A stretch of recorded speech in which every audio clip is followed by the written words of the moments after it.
So, okay, great. So, can we move on right now to to our next problem? Yes. Okay. So, let us look at, okay, so there is, yeah, this is sort of the inverse problem that I was talking about, okay. Okay. Yeah, so I want you to now, okay, this is a hard problem to discuss, to describe. So, can you draw Maybe this? I'll take a look at it. You take a look at it and just. Okay, I see it. Okay, so just keep it like that way, so that I can draw it.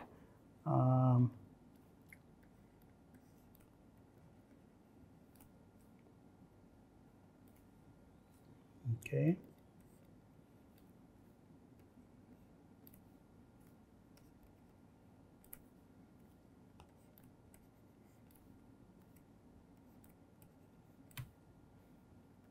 Okay. I think I've got this correctly.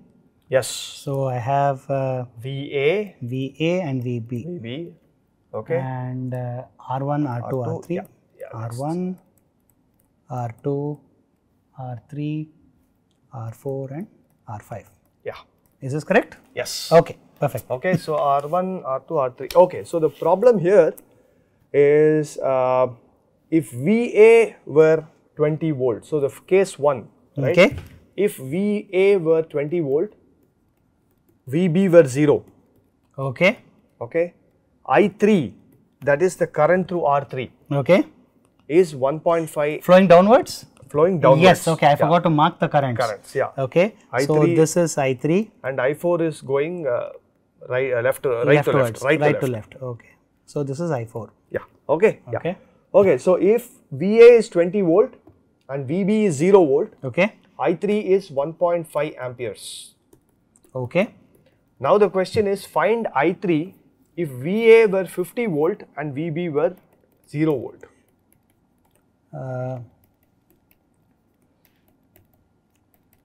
If VA were? If VA were 50 volt and VB were 0 volt. Oh, VB were 0 volts. Yes. Okay, so it looks like VB is not even there in the question. Okay, it's 0 volts in both cases. Yes. That actually, so again, I have an intuition. We will solve it the brute force way and understand if it is correct or not. Exactly. Okay, but let me tell the intuition first, just like last time. Okay. We will figure out whether it's right or wrong. Yeah. So VB is now a short circuit. Short circuit. So maybe I will draw the circuit without the short circuit. Redraw the circuit without the short circuit. Okay. So I now have this, but without VB. Okay. Yes. Oops. Absolutely. Okay. So this is VB. So one thing I know. Okay. So I am now thinking a little bit in the abstract. Okay. Which gives me this intuition.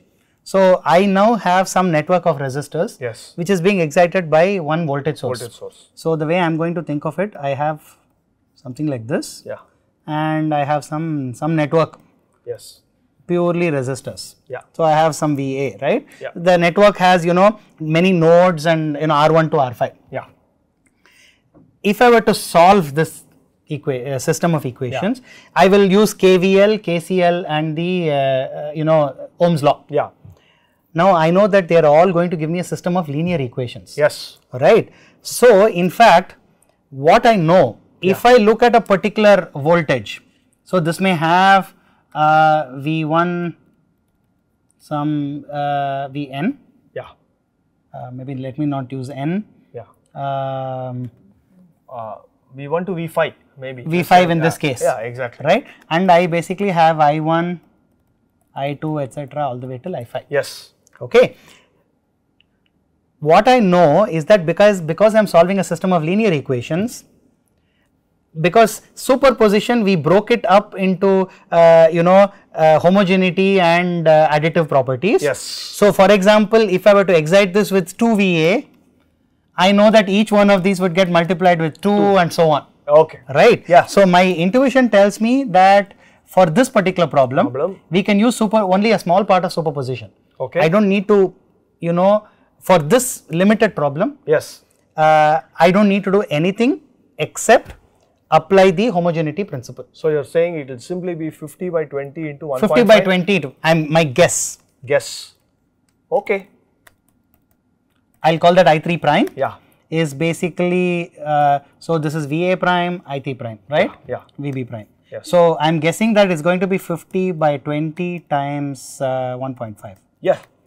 Okay, this is my guess. Okay. We are going to solve it and test it, but this is my guess. Okay, great. So let's go ahead and solve it now. Sure. Right. Okay. So let's take this circuit. So this is our circuit. And do we know the values of R1, R2, R3? R1, R2, R3. Actually, we don't know. That's We don't know. The beauty. It's an unknown network. It's an unknown network. Okay. Okay. So well, our guess is that the network doesn't matter. Exactly. Only homogeneity needs to be added. But Exactly. let's solve it the brute force way. Yeah. All right. So I am interested in I3. So I'll get rid of the other things. Yes. Okay. Okay. So already I can see R3 and R4 are in parallel. Yes. Right. So I'll make R3 and R4 in parallel. Yeah. So I will simplify. Step by step I'll simplify the network. Yes. Okay. Right. Yeah. So basically, I'll draw the central part, which is the voltage source. Yeah. And so which is basically VA and R2, and now I have R3 and R4 in parallel. So well, just call it R34. yes, R34. Yeah. So I'll call this R34. 34. And to that point I have R5. Yes. I have R5, and then I also have R1. But to the point in between R2 and R34. Correct. So that is the same point here. No, no, no. Isn't that it? the same? No, no. It's in between. Correct. It's the same node, no? Oh yeah. It's the same. It is the node. same Sorry, node. It's the same node. Right. Correct. I originally had it because VB was there. Right. Right. Because VB is 0. Correct. This question has gotten a little bit simplified. Yeah. Okay. Great. So there now, is R1. so this is this node X. Yes. So this is this node X. Yeah. So R1. I have R5 connecting to X. I had R3 and R4 connecting to X, which has become R34. So okay. So this and is R1. R1. Okay. Now Okay. I can see R1 and R5 are in R1 parallel. and R5 are in parallel. Yeah. Okay. So this now becomes and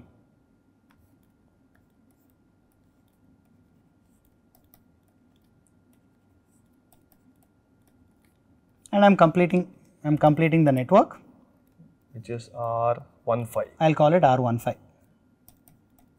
Yeah. So R1 parallel R5, R15. Yeah. Right. And now I know this current. Okay. Yes. What shall we call it? This is VA. Yeah. This is IX. Let us say. Yeah. Let's call it Right. IX. IX is some unknown current. Yeah. Okay. Now IX is clearly Just VA by R2 plus R34 plus R15. Okay. Right. We know this current. Yes. And now that current is flowing in this direction. That is basically IX here. Yeah. And now I want to find out I3. I3. So I3 is clearly we know this. R4 by So I'll R3 write it plus here. R4. I3 is R4. R4 by R4 times Into IX. IX. Right? Okay. Excellent. Okay, great. So now we just substitute this in there. Substitute this in there. So I3 is basically, okay, I am going to take it to the next page because it's easier for me. It is becoming too long. So I3 is R4 by R4 R3 by plus R3 plus R4 into R2 plus R34 plus R15, right? Yeah. Times VA. Yeah. And dimensions look right Correct. because numerator of the fraction has resistive, denominator is resistance squared, so I get voltage by resistance. Yeah. Perfect. Yes. Okay. So now I can now write originally. So let me just, I am going to call this some alpha, Some constant. Yeah. some constant alpha. Yes. So I3 is some alpha A. Yeah.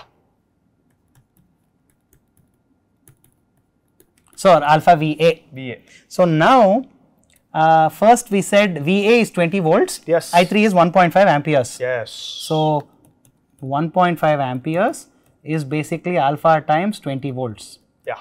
In fact, alpha seems to have inverse of resistance. Yes. Right. So alpha is 1.5 by 20 ohms inverse. Ohm inverse. Yes. Right. Now I3 prime has to be alpha times VA prime. Yeah. Right. Because I am just changing VA. Exactly. So alpha prime. In fact, this itself shows that the homogeneity principle holds. Exactly. Right. This seems to be showing that. And what did we say? Find I3 prime if VA prime is 50. Yeah. Right. So this is basically 1.5 by 20 times 50. So this is 1.5 by 50 by 20. It's the same. It's exactly the same. Our initial guess was right. Initial guess was exactly right. Right. So in the previous problem, our intuition took us the wrong way, at least for part of the problem. Yeah. But looks like for this one, it was spot on. Yeah. So one other way to look at this is, like you said, this is just it's a system with one unknown variable. One unknown variable. The current is alpha times VA.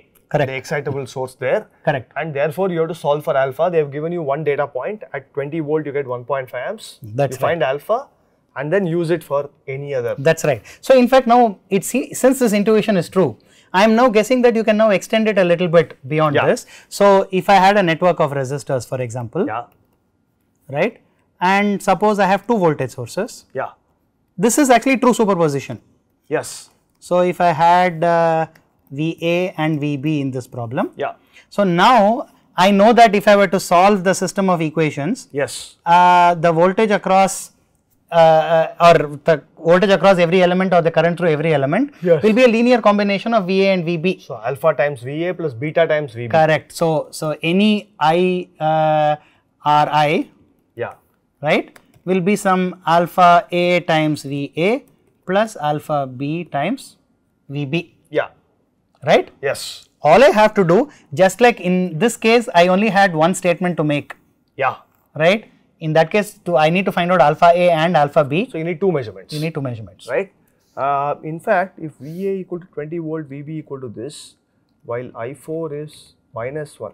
Actually that's exactly the next problem that is being asked here. Oh. Part B. Okay. If VA is 20 volt and VB is 50 volt, I4 is 2 amps. Okay. Okay. While I4 is minus 1 amp, if VA is 50 volt and VB is 20 volt. Okay. Okay. Okay.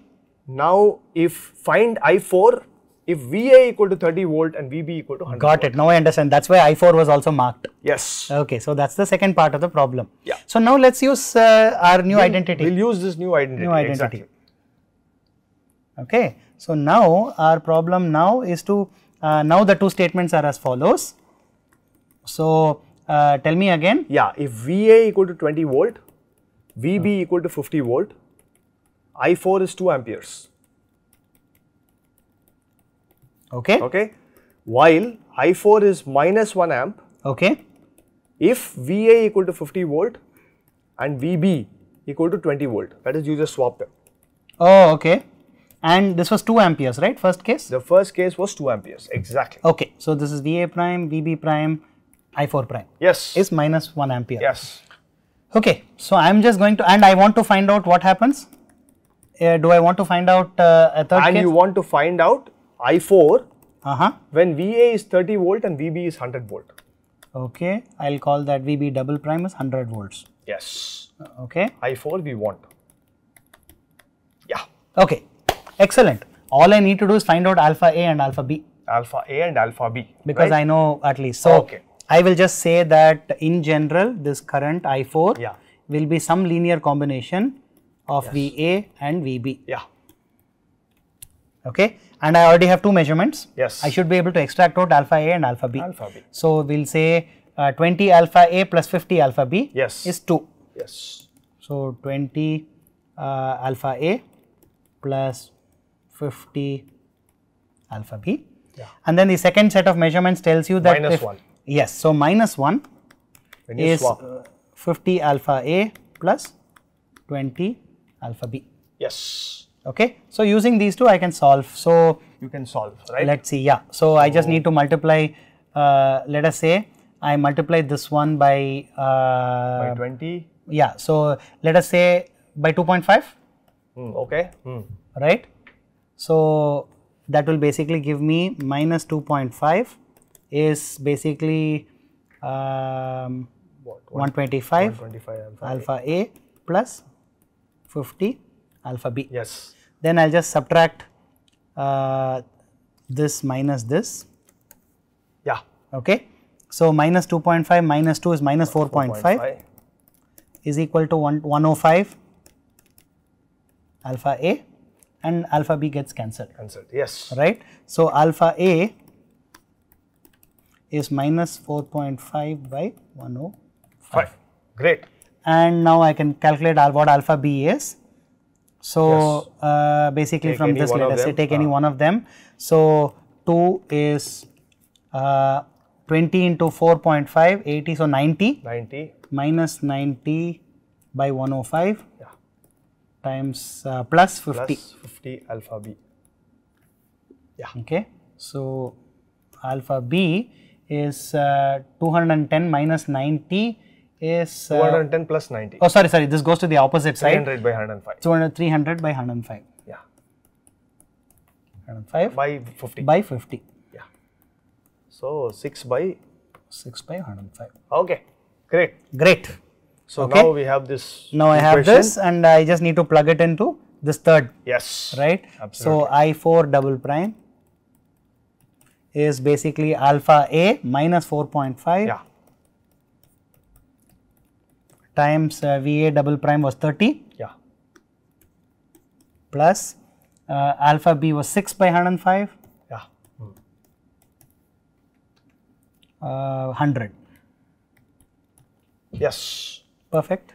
So 120 plus 15, 135. 135 minus 135 by 105 plus 600. Plus 600 by 105. Yeah. So okay, 500 minus 35 65, is 565. 465? 465, sorry. 465 by 105. Okay. Okay. This is not 4 times, so it is some number. So this is some number, right? Okay. So great. I think with this, you know, without worrying about the network, correct, we have been able to express this. Quickly solve this. In fact, if we had solved this network, it would have taken us much longer. Much longer, and so this is, so we have to practice many such problems to actually realize this. I mean, it's ultimately homogeneity, as you said. That's right. But it takes some time for us to build confidence that that is all that is needed. That's correct. Right? That's correct. So, okay, great. So I think that's what sort of, you know, leads, you know, to this. Why don't we just solve one more problem? Sure. And then, okay. Sure. Okay, so let's see, where is this? This is C problem 17. Okay. In figure 3.57. Okay. Okay, so this is interesting. You have a voltage source. Okay. Okay. And then in the center, call it Vs. Okay. Yeah. Now in the center, you have a black box. Oh. This is connected to a black box of linear resistors. That's all. Okay. We do not know what it is. Okay. Okay. Now on all 3 sides. Oh. Okay. You have resistors R1, R2, and R3. Yes. Exactly. Okay. Okay. So on top is R1. Oh, you have resistors on all sides. Okay. Yes. Yeah. This is what we have. So R1, R2 on the right, R3, and V2 is across R2 voltage. Okay. So this voltage here is V2. Yeah. Okay. So with reference to the circuit, if when Vs is 120 volt, okay, it is and current I1 through R1 flowing left to right. Yeah. Okay, I'll just show it correctly. So this is I1. Yeah. Okay. Great. So when Vs is 120 volt, it is found that I1 is 3 amperes. Okay. Okay. V2 is 50 volt. And the power delivered to R3 is 60 watt. Okay. Is 60 watts. 60 watts. Okay. Okay. Yeah. Now if Vs is reduced to 1.5 volt. Okay, just 1 minute. Okay.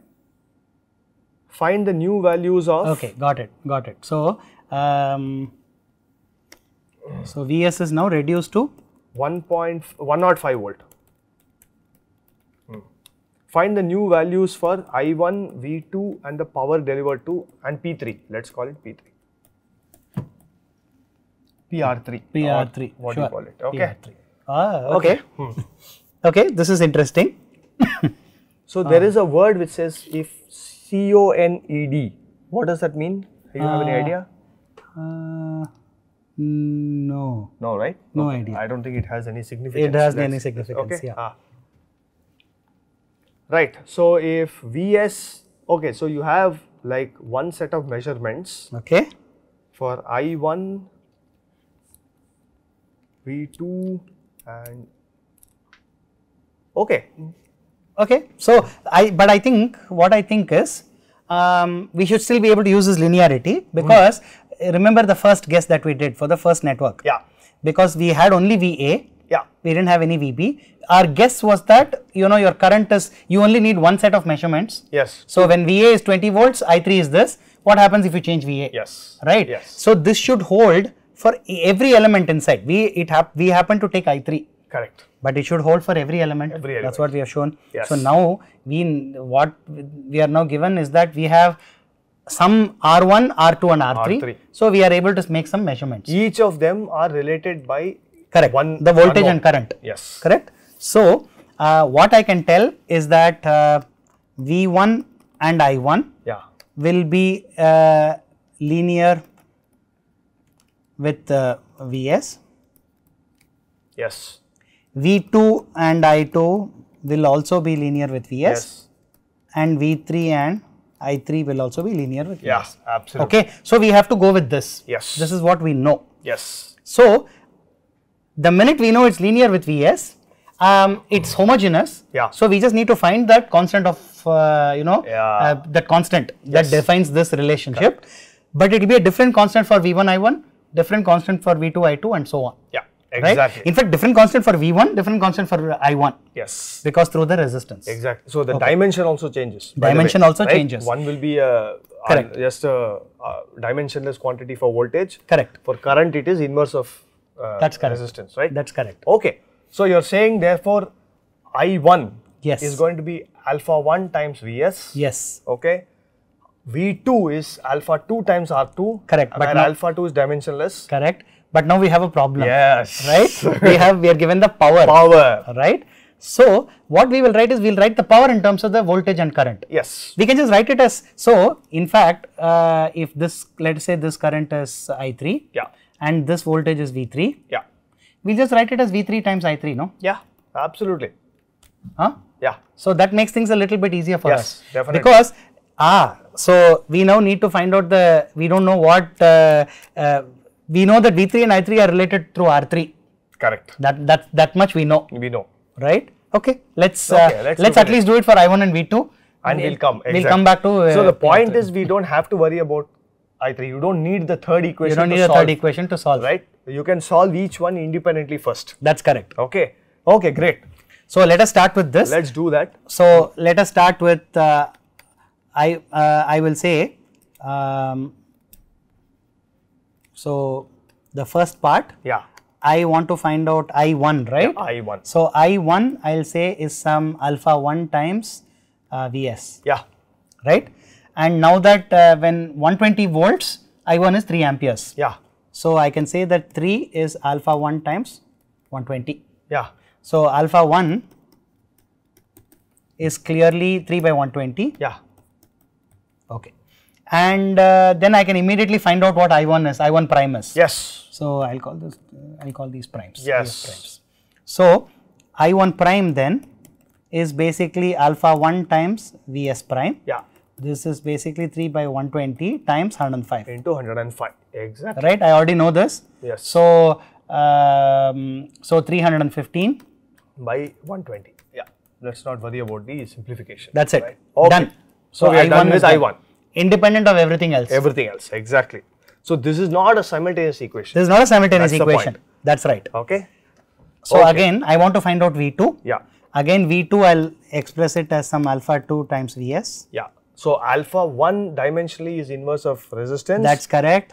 right. So alpha 1 is ohm inverse. Perfect. Alpha 2 is a dimensionless Is number. a dimensionless number. Right. Right.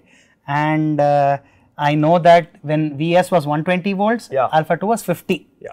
So 120 is basically alpha 2 times 50, Yeah. which tells me that alpha 2 is 120 by 50 volt per volt or dimensionless. Yes. Right? Okay. Okay. Great. Now For V2 105 prime, volt. correct. Ah. So V2 prime is going to be alpha 2 times Vs prime. Yeah. So this is basically 120 by 50 times 105. Yeah. Okay. So we'll just leave it like this. Yeah, it's a There's number. No, Some it's a number. Yeah. Some Okay, volts. okay, yeah, Now it's some volts. It's volts. Okay. Correct. Correct. Now third one is the problem. Yes. So now PR3. Yeah. Now one thing I know.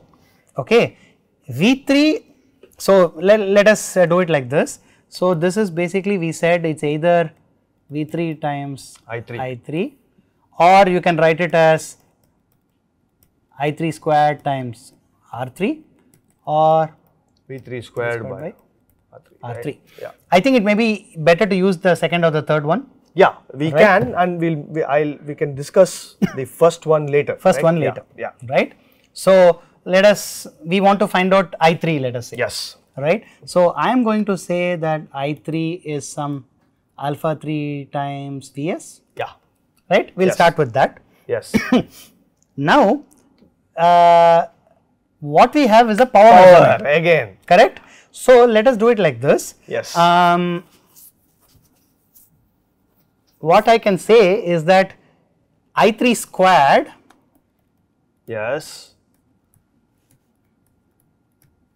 Yes. I can write this as well. Yes. Right.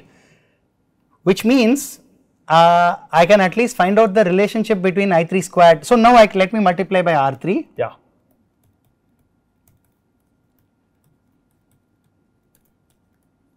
Yeah. I get some relationship like this. Yes. Right. So now I am changing Vs. Yeah. And now I need to find out. So this is PR3. Yes. Great. Oh, this is easy then. Yes. Because I can now call this a new variable, A new constant. a new constant. Exactly. Right. So let me call this alpha 4. Yes. Right. And alpha 4 is dimensionally is inverse of resistance square times R3. Correct. Which is still Inverse of resistance. Yes. Okay. Right. So it's an alpha 4. It's an alpha 4. That's all, right? Right. But it depends on Vs squared. Vs square now. Right. That's where we must That be is careful. where you have to be careful. Yes. Okay. Because clearly when you increase the voltage, Yeah. the voltage across the other resistor increases, the current through it also increases. And therefore it will go up as square. As squared. Exactly. Right. So now PR3 prime. Yeah. Actually, we know this, right? So we have basically said that so is some alpha 4 times Vs. Yeah. So we have one measurement saying it is 60 No, watts. Vs square. Vs squared. Correct. Very important. Yeah. 60 watts is alpha 4 times 120 squared. So which means alpha 4 is basically 60 by 120 squared. Yes. Now PR3 prime Yeah. is what we want to find. Yeah. It is clearly alpha 4 times Vs prime squared. Yeah.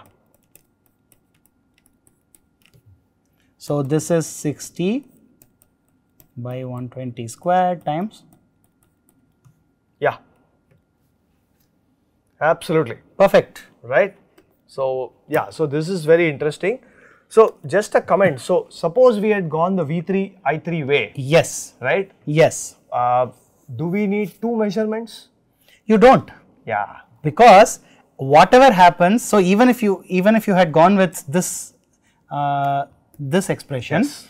what you always know that V3 is I3 times R3, always. they are always going to be related linearly. Yes. You can, with a single measurement, you can know directly. Yeah. What? Or the other way to look at it is, if I say V3 is some alpha 6 times Vs. Yes. I3 is alpha 7 times Vs. What I need is alpha 6 alpha times 7, alpha 7, which is a new constant. Absolutely, that is right? a better way of looking at it. Yeah. So that's Absolutely. like here we combined alpha 3 squared into R3 as a constant. Correct. We just need alpha 6 alpha 7. Absolutely. And so if you had gone this way, so let's make a note of that. So if we had written it as V3 times I3, yeah. so we could have written it as alpha, I think what did we go up till 4, right? So let us say alpha 5 times Vs. Yeah. For V3 times alpha 6 times Vs for I3, right? So this is basically dimensionless. Yeah. Volts. Yes. This is basically ohm inverse. Ohm inverse. So this would have been alpha 5 alpha 6 times Vs squared. Yeah. In fact, this is clearly alpha 4. Exactly. Right? Ohm inverse. In ohm inverse. So whichever way you do it, you will land up with a very similar. The similar way. Right. So just one measurement and we absolutely solve it. Okay. So that's very nice actually, right? So we have covered a whole lot of concepts, and you know, we started with superposition, then we, you know, the division of current through a thing. So that's how we develop intuition over time through practice, right? So just work out more problems, and in the next session we will look at, you know, some RC network differential equation based absolutely problems. Okay? Absolutely. Thank you. Thank you. Bye.